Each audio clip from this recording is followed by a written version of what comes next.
ಸಹನೆ ಕಟ್ಟೆ ಹೊಡೆದ್ರೆ ಯಾವ ರೀತಿ ಆಗುತ್ತೆ ಅನ್ನೋದಕ್ಕೆ ಇಲ್ಲಿ ನೀವು ನೋಡ್ತಿರ್ಬೋದು. ಪ್ರತಿಯೊಬ್ಬರು ಕೂಡ ರೈತರು ಇವತ್ತು ಅರಣ್ಯ ಇಲಾಖೆಗೆ ಮುತ್ತಿಗೆ ಹಾಕಬೇಕು ಅನ್ನೋ ನಿಟ್ಟಿನಲ್ಲಿ ಈಗ ಬಂದಿರುವಂಥದ್ದು ನೀವು ನೋಡ್ತಿರ್ಬೋದು. ಇದರ ನೇರ ದೃಶ್ಯಾವಳಿಗಳನ್ನು ನೋಡ್ತಾ ಇದ್ದೀರಿ. ಯಾವ ರೀತಿಯಾಗಿ ಜನಾಕ್ರೋಶ ಇಲ್ಲಿ ಕಂಡು ಬರ್ತಾ ಇದೆ. ರೈತರ ಆಕ್ರೋಶ ಏನಿದೆ, ನಮ್ಮ ಸಹನೆಯ ಕಟ್ಟೆ ಹೊಡೆದ್ರೆ ಏನಾಗುತ್ತೆ ಅನ್ನುವಂಥ ವಿಚಾರವನ್ನ ಈಗ ರೈತರು ತೋರಿಸ್ತಾ ಇರುವಂಥದ್ದು. ಈಗ ಏನೊಂದು ಅರಣ್ಯ ಇಲಾಖೆಯ ಕಚೇರಿ ಇದೆ, ಈ ಕಚೇರಿಗೆ ಮುತ್ತಿಗೆಯನ್ನು ಹಾಕ್ತೀವಿ ಅನ್ನೋ ನಿಟ್ಟಿನಲ್ಲಿ ಬರ್ತಿರುವಂಥದ್ದು. ಭಾರಿ ಸಂಖ್ಯೆಯಲ್ಲಿ ಪೊಲೀಸರ ನಿಯೋಜನೆ ಆಗಿರುವಂಥದ್ದು. ಬೇರೆ ಬೇರೆ ಕಡೆಯಿಂದಲೂ ಕೂಡ ಇವತ್ತು ಪೊಲೀಸರನ್ನು ಇಲ್ಲಿಗೆ ಕರೆಸ್ಕೊಂಡು ಬಂದಿದ್ದಾರೆ. ಆದರೆ ಇದ್ಯಾವುದೂ ಕೂಡ ನಮಗೆ ಲೆಕ್ಕಕ್ಕಿಲ್ಲ. ನಮಗೆ ಪ್ರತಿನಿತ್ಯ ಕೂಡ ಸಮಸ್ಯೆ ಆಗ್ತಾ ಇದೆ. ಕಾಡು ಪ್ರಾಣಿಗಳಿಂದ ನಾವು ಸಮಸ್ಯೆಯನ್ನು ಅನುಭವಿಸ್ತಿದ್ದೀವಿ. ಈ ಹಿನ್ನೆಲೆಯಲ್ಲಿ ನಮಗೊಂದು ತಾರ್ಕಿಕವಾದ ಅಂತ್ಯ ಬೇಕು ಅನ್ನಂತ ಹೇಳ್ಕೊಂಡು ಇವತ್ತು ದೊಡ್ಡ ಮಟ್ಟದ ಪ್ರತಿಭಟನೆಗೆ ಕರೆ ಕೊಡಲಾಗಿತ್ತು. ಅದರ ಜೊತೆಗೆ ಈಗ ನೀವು ನೋಡ್ತಾ ಇರ್ಬೋದು ಯಾವ ರೀತಿಯಾಗಿ ಮುತ್ತಿಗೆಯನ್ನು ಹಾಕ್ತಾ ಇದ್ದಾರೆ. ನಾವು ಸಹನೆಯಿಂದ ಕೂತ್ರೆ ಆಗೋದಿಲ್ಲ, ನಿಮಗೆ ಒಂದು ರೀತಿಯಾಗಿ ಈ ಒಂದು ಪ್ರತಿಭಟನೆಯ ಕಾವನ್ನು ತೋರಿಸಬೇಕು ಅನ್ನೋ ನಿಟ್ಟಿನಲ್ಲಿ ಪ್ರತಿಯೊಬ್ಬ ಒಂದಷ್ಟು ಜನರು ಏನು ಪ್ರತಿಭಟನಾಕಾರರು ಇಲ್ಲಿ ಬಂದಿದ್ರು ಮುತ್ತಿಗೆ ಹಾಕುವಂಥ ಪ್ರಯತ್ನವನ್ನು ಮಾಡ್ತಿದ್ದಾರೆ. ಆದರೆ ಪೊಲೀಸರು ಇನ್ನೊಂದು ಬದಿಯಿಂದ ಅವ್ರನ್ನ ತಡೆಯುವ ರೀತಿಯಲ್ಲಿ ನಿಯಂತ್ರಣಕ್ಕೆ ತೆಗೆದುಕೊಳ್ತಿರುವಂಥದ್ದು. ನಮಗೆ ನ್ಯಾಯ ಬೇಕು ಅನ್ನೋ ನಿಟ್ಟಿನಲ್ಲಿ ಈ ಒಂದು ಪ್ರತಿಭಟನೆಯನ್ನು ರೈತರು ನಡೆಸ್ತಿರುವಂಥದ್ದು. ನೂರಾರು ಸಂಖ್ಯೆಯಲ್ಲಿ ಈ ಒಂದು ಮುಂಭಾಗ ಬಂದು ಅಂದರೆ ಅರಣ್ಯ ಇಲಾಖೆಯ ಕಚೇರಿ ಏನಿದೆ ಇದರ ಮುಂಭಾಗ ಬಂದು ಮುತ್ತಿಗೆ ಹಾಕುವಂಥ ಪ್ರಯತ್ನವನ್ನು ಮಾಡ್ತಾ ಇರುವಂಥದ್ದು. ಪೊಲೀಸ್ನವರು ಬ್ಯಾರಿಕೇಡ್ಗಳನ್ನು ಹಾಕ್ಕೊಂಡು ಈ ಮೂಲಕ ಅಂದರೆ ಇನ್ನೊಂದು ಬದಿಯಲ್ಲಿ ನಿಂತ್ಕೊಂಡಿದ್ದಾರೆ. ಅವರಿಗೆ ಏನೊಂದು ಮುತ್ತಿಗೆ ಹಾಕುವಂಥ ಪ್ರಯತ್ನವನ್ನು ಮಾಡ್ತಿದ್ದಾರೆ.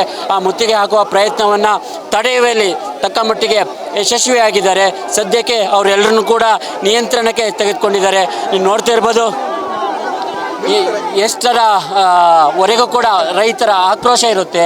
ಅವರ ಒಂದು ಸಹನೆಯ ಕಟ್ಟೆ ಹೊಡೆದ್ರೆ ಏನಾಗುತ್ತೆ ಅನ್ನುವಂಥ ವಿಚಾರದಲ್ಲಿ ಪ್ರತಿಯೊಬ್ಬರು ಕೂಡ ಇವತ್ತೊಂದು ಬೃಹತ್ತಾದಂಥ ಪ್ರತಿಭಟನೆಗೆ ಕರೆಯನ್ನು ಕೊಟ್ಟಿದ್ದರು. ಕರೆಯ ಹಿನ್ನೆಲೆಯಲ್ಲಿ ಇವತ್ತು ಬಾಳೆಹೊನ್ನೂರಿನಲ್ಲಿ ಸಾವಿರಾರು ಸಂಖ್ಯೆಯಲ್ಲಿ ಜನರು ಬಂದಿದ್ದಾರೆ. ಪ್ರತಿ ಹಳ್ಳಿಗಳಿಂದ ಕೂಡ ಜನರು ಬಂದಿರುವಂಥದ್ದು. ತಮ್ಮ ಎಲ್ಲ ಕೆಲಸಗಳನ್ನು ಬಿಟ್ಟು ಇದೇ ರೀತಿಯಾಗಿ ಪ್ರತಿದಿನ ಒಂದೊಂದು ಹೆಣವ ಬೀಳ್ತಾ ಇದ್ದರೆ ಸರ್ಕಾರ ಕಣ್ಮುಚ್ಚಿ ಕುಳಿತಿದೆ. ಅಧಿಕಾರಿಗಳೇನಿದ್ದಾರೆ ಕಣ್ಮುಚ್ಚಿ ಕುಳಿತಿದ್ದಾರೆ. ಅದರ ಜೊತೆಗೆ ಸಚಿವರು ಏನಿದ್ದಾರೆ, ಮುಖ್ಯವಾಗಿ ಅರಣ್ಯದ ಇಲಾಖೆಯ ಬಗ್ಗೆನೇ ಅರಣ್ಯ ಅಂತ ಹೇಳಿದರೆ ಒಂದು ರೀತಿಯಾದಂಥ ಕಲ್ಪನೆ ಇಲ್ಲದಂಥ ಸಚಿವರು ದಿನಕ್ಕೊಂದು ಆದೇಶವನ್ನು ಹೊರಡಿಸಿ ನಮ್ಮ ಜೀವದ ಜೊತೆ ಚೆಲ್ಲಾಟವನ್ನು ಆಡ್ತಾ ಇದ್ದಾರೆ ಅನ್ನೋಂತೇಳಿ ಆಕ್ರೋಶವನ್ನು ಜನರು ಹೊರಹಾಕ್ತಿರುವಂಥದ್ದು. ಈ ಹಿನ್ನೆಲೆಯಲ್ಲಿ ಈಗ ಪ್ರತಿಭಟನೆಗೆ ಮುಂದಾಗಿದ್ದರು. ಇಲ್ಲಿಗೆ ಮುತ್ತಿಗೆ ಹಾಕುವಂಥ ಪ್ರಯತ್ನವನ್ನು ಮಾಡಿದರು. ಆದರೆ ಪೊಲೀಸ್ನವರು ಇರ್ಬೋದು ಆ ಒಂದು ಮುತ್ತಿಗೆ ಹಾಕುವ ಯತ್ನವನ್ನು ತಡೆದರು. ಸದ್ಯಕ್ಕೆ ಅವರು ಒಂದು ರೀತಿಯಾಗಿ ಸಮಾಧಾನಗೊಂಡು ಆ ಪ್ರತಿಭಟನೆಯನ್ನು ಮುಂದುವರಿಸ್ತಿದ್ದಾರೆ. ಇದು ನಾನು ಈಗಾಗಲೇ ಹೇಳಿದ್ರಿ, ಪ್ರತಿಯೊಂದು ವಿಚಾರವನ್ನು ಕೂಡ ನೀವೊಂದು ನೇರ ಪ್ರಸಾರದ ಮೂಲಕ ಗಮನಿಸ್ತಾ ಇದ್ದೀರಿ. ಈ ಒಂದು ಅಂದರೆ ಜನರು ಒಂದು ರೀತಿಯಾಗಿ ಆಕ್ರೋಶವನ್ನು ವ್ಯಕ್ತಪಡಿಸಿದರೆ ಸಹನೆಯ ಕಟ್ಟೆ ಹೊಡೆದ್ರೆ ಅದು ಎಲ್ಲಿಗೆ ಹೋಗುತ್ತೆ ಅನ್ನೋದನ್ನ ಹೇಳೋಕ್ಕಾಗಲ್ಲ. ಈ ರೀತಿಯಾಗಿ ತಕ್ಕ ಮಟ್ಟಿಗೆ ಈಗ ಒಂದು ಮುತ್ತಿಗೆ ಹಾಕುವಂಥ ಪ್ರಯತ್ನವನ್ನು ಪೊಲೀಸ್ನವರು ತಡೆದಿದ್ದಾರೆ. ಆದರೆ ಇದು ಅಂತಿಮ ಅಲ್ಲ. ಯಾಕೆಂತೇಳಿದರೆ ರೈತರಲ್ಲಿ ಇರ್ಬೋದು, ಜನಸಾಮಾನ್ಯರಲ್ಲಿ ಇರ್ಬೋದು ದೊಡ್ಡ ಮಟ್ಟದ ಆಕ್ರೋಶ ಇರುವಂಥದ್ದು. ಆ ಆಕ್ರೋಶದ ಕಟ್ಟೆ ಹೊಡೆದ್ರೆ ಏನು ಬೇಕಾದರೂ ಕೂಡ ಆಗ್ಬೋದು. ಸ್ವತಃ MLA ಆಗಿರುವಂಥ TD ರಾಜೇಗೌಡರು ಹೇಳಿದರು, ಮಲೆನಾಡಿಗರು ರೊಚ್ಚಿಗಿದ್ರೆ ಏನು ಬೇಕಾದರೂ ಆಗ್ಬೋದು ಅನ್ನುವಂಥ ವಿಚಾರವನ್ನು ಸ್ವತಃ TD ರಾಜೇಗೌಡರೇ ಹೇಳಿದ್ದಾರೆ. ಸೊ ಇವತ್ತು ಕೂಡ ಒಂದು ದೊಡ್ಡ ಒಂದು ಜನಾಕ್ರೋಶ ಸಂಗ್ರಾಮವೇ ಇಲ್ಲಿ ನಡೀತಾ ಇದೆ ಅಂತ ಹೇಳಿದರೆ ತಪ್ಪಾಗಲಿಕ್ಕಿಲ್ಲ. ಒಟ್ಟಿನಲ್ಲಿ ಸದ್ಯಕ್ಕೆ ಮುತ್ತಿಗೆ ಹಾಕುವಂಥ ಪ್ರಯತ್ನವನ್ನು ನೀವು ನೋಡ್ತಾ ಇರ್ಬೋದು. ನನ್ನ ಹಿಂಭಾಗದಲ್ಲಿ ಇರುವಂಥ ಈ ಕಚೇರಿ ಏನಿದೆ ಇದು ಬಾಳೆಹೊನ್ನೂರಿನ ಅರಣ್ಯ ಇಲಾಖೆ ಕಚೇರಿ. ಈ ಕಚೇರಿಗೆ ಅವರೆಲ್ಲರೂ ಕೂಡ ಬಂದಿದ್ದರು. ಮುತ್ತಿಗೆಯನ್ನು ಹಾಕ್ತೀವಿ, ನಾವು ಇಲ್ಲಿಗೆ ದಂಗೆಯನ್ನು ಇಡ್ತೀವಿ ಅನ್ನೋವಂಥ ವಿಚಾರವನ್ನು ಹೇಳಿದರು. ಆದರೆ ಸದ್ಯಕ್ಕೆ ಈ ಒಂದು ಮುತ್ತಿಗೆ ಯತ್ನವನ್ನು ಪೊಲೀಸ್ನವರು ನೀವು ನೋಡ್ಬೋದು, ಭಾರೀ ಪ್ರಮಾಣದಲ್ಲಿ ಪೊಲೀಸ್ನವರನ್ನು ಕೂಡ ನಿಯೋಜನೆ ಮಾಡಿರುವಂಥದ್ದು. ಕೇವಲ ಚಿಕ್ಕಮಗಳೂರು ಮಾತ್ರವಲ್ಲ, ಬೇರೆ ಬೇರೆ ಕಡೆಯಿಂದಲೂ ಕೂಡ ಪೊಲೀಸ್ನವರು ಇಲ್ಲಿಗೆ ನಿಯೋಜನೆಗೊಂಡಿದ್ದಾರೆ. ನಿನ್ನೆ ರಾತ್ರಿ ಕೂಡ ಇಲ್ಲಿ ಪ್ರತಿಭಟನೆ ನಡೆಯಿತು. ರಸ್ತೆಯನ್ನು ಬಂದ್ ಮಾಡಿ ಈ ಒಂದು ಆಕ್ರೋಶವನ್ನು ತೋರಿಸಿದ್ರು. ಇವತ್ತು ಕೂಡ ಆ ಒಂದು ಪ್ರತಿಭಟನೆ ಮುಂದುವರೆದಿರುವಂಥದ್ದು ನೀವು ಇನ್ನೊಂದು ಮಗ್ಗಲಲ್ಲಿ ನೋಡ್ತಿರ್ಬೋದು ಯಾವ ಪ್ರಮಾಣದಲ್ಲಿ ಜನರು ಸೇರಿದ್ದಾರೆ ಅನ್ನುವಂಥ ವಿಚಾರ ಗೊತ್ತಾಗುತ್ತೆ. ಈ ಒಂದು ಆಕ್ರೋಶವನ್ನು ಹೊರಹಾಕ್ತಿದ್ದಾರೆ. ಇದಕ್ಕೆ ಒಂದು ತಾರ್ಕಿಕವಾದ ಅಂತ್ಯ ಬೇಕು ಅನ್ನೋ ನಿಟ್ಟಿನಲ್ಲಿ. ಯಾಕೆಂತೇಳಿದರೆ ಕಳೆದ 4 ದಿನಗಳ ಹಿಂದೆ ಬನ್ನೂರಿನಲ್ಲಿ ಅನಿತಾ ಎಂಬ 25 ವರ್ಷದ ಮಹಿಳೆಯೊಬ್ಬರು ಕಾಡಾನೆ ದಾಳಿಗೆ ಬಲಿಯಾಗಿದ್ದರು. ಆ ಒಂದು ದಾಳಿಯಾಗಿ 2-3 ದಿನ ಕಳೆಯೋದ್ರೊಳಗೆ ಬನ್ನೂರಿನ ಪಕ್ಕದ ಅಂಡವಾನೆ ಅನ್ನುವಂಥ ಗ್ರಾಮ ಇದೆ. ಈ ಗ್ರಾಮದಲ್ಲೂ ಕೂಡ ನಿನ್ನೆ ರಾತ್ರಿ ಸುಬ್ಬೇಗೌಡ ಅನ್ನೋಂಥ ವ್ಯಕ್ತಿ ಕಾಡಾನೆ ದಾಳಿಗೆ ಬಲಿಯಾಗಿರುವಂಥದ್ದು. ಹಾಗಾಗಿ ಜನರು ಆಕ್ರೋಶವನ್ನು ವ್ಯಕ್ತಪಡಿಸ್ತಾ ಇದ್ದಾರೆ.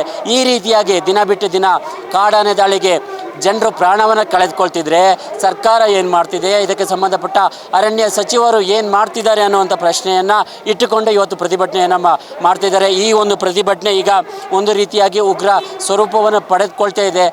ಒಂದಷ್ಟು ಜನ ಧಿಕ್ಕಾರವನ್ನು ಹಾಕ್ತಾ ಇದ್ದಾರೆ. ಈಗ ಈ ಒಂದು ಸ್ಥಳಕ್ಕೆ ಅರಣ್ಯ ಸಚಿವ ಈಶ್ವರ್ ಖಂಡ್ರೆ ಏನಿದ್ದಾರೆ ಅವರು ಬರಬೇಕು ಅನ್ನೋಂಥ ಪಟ್ಟನ್ನು ಹಿಡಿದಿದ್ದಾರೆ. ಅದರ ಜೊತೆಗೆ ಒಂದಷ್ಟು ಈ ರೀತಿಯಾಗಿ ನೀವು ನೋಡ್ತಿರ್ಬೋದು ಮುತ್ತಿಗೆ ಹಾಕುವಂಥ ಪ್ರಯತ್ನ ಕೂಡ ನಡೀತು. ಆದರೆ ಪೊಲೀಸ್ನವರು ಅವರನ್ನು ತಡೆಯುವಂಥ ಪ್ರಯತ್ನವನ್ನು ಮಾಡಿದರು. ಮುಂದೆ ಏನಾಗುತ್ತೆ ಎಲ್ಲ ವಿಚಾರಗಳನ್ನು ನಿಮ್ಮ ಮುಂದೆ ಇಡುವಂಥ ಪ್ರಯತ್ನವನ್ನು ನಾನು ಮಾಡ್ತೀನಿ. ಬಾಳೆಹೊನ್ನೂರಿನಿಂದ ವಿಡಿಯೋ ಜರ್ನಲಿಸ್ಟ್ ಅನಿಲ್ ಜೊತೆ Prashanth, public impact. Most who fall short in NEET miss by 2 things: not enough practice, not enough clarity. But those who return don't repeat the same mistakes. They train harder, think deeper, practice relentlessly. This isn't a second attempt, it's a second chance. And this time it's different. Join St. Mary's NEET long-term program. Because you were never meant to give up. ಇಂತಹ ನೈಜ ಕುತೂಹಲ ಭರಿತ ಸುದ್ದಿಗಳು ನಿಮಗೆ ಸಿಗಬೇಕಂದ್ರೆ ರಾಜ್ಯದ ಪ್ರತಿಷ್ಠಿತ ಜನಪರ digital ಸುದ್ದಿ ಮಾಧ್ಯಮ ಪಬ್ಲಿಕ್ ಇಂಪ್ಯಾಕ್ಟ್ ಚಾನೆಲ್ ಅನ್ನು ಯೂಟ್ಯೂಬ್ನಲ್ಲಿ ಸಬ್ಸ್ಕ್ರೈಬ್ ಮಾಡ್ಕೊಳ್ಳಿ. ವಿಡಿಯೋ ಇಷ್ಟವಾದರೆ ಲೈಕ್ ಮಾಡಿ, ನಿಮ್ಮ ಇಷ್ಟದವರಿಗೆ ಶೇರ್ ಮಾಡಿ, ನಮ್ಮನ್ನು ಪ್ರೋತ್ಸಾಹಿಸಿ. ಹಾಗೆಯೇ ಫೇಸ್ಬುಕ್ನಲ್ಲಿ ಪಬ್ಲಿಕ್ ಇಂಪ್ಯಾಕ್ಟ್ ಫಾಲೋ ಮಾಡೋದನ್ನು, ಇನ್ಸ್ಟಾದಲ್ಲಿ ಜೊತೆಯಾಗೋದನ್ನು ಮಿಸ್ ಮಾಡಬೇಡಿ. ಜಾಹೀರಾತು ಹಾಗೂ ಬಿಸ್ನೆಸ್ ಪ್ರಮೋಷನ್ಗಾಗಿ ಸಂಪರ್ಕಿಸಿ 9606037450 ಅಥವಾ 9353224116.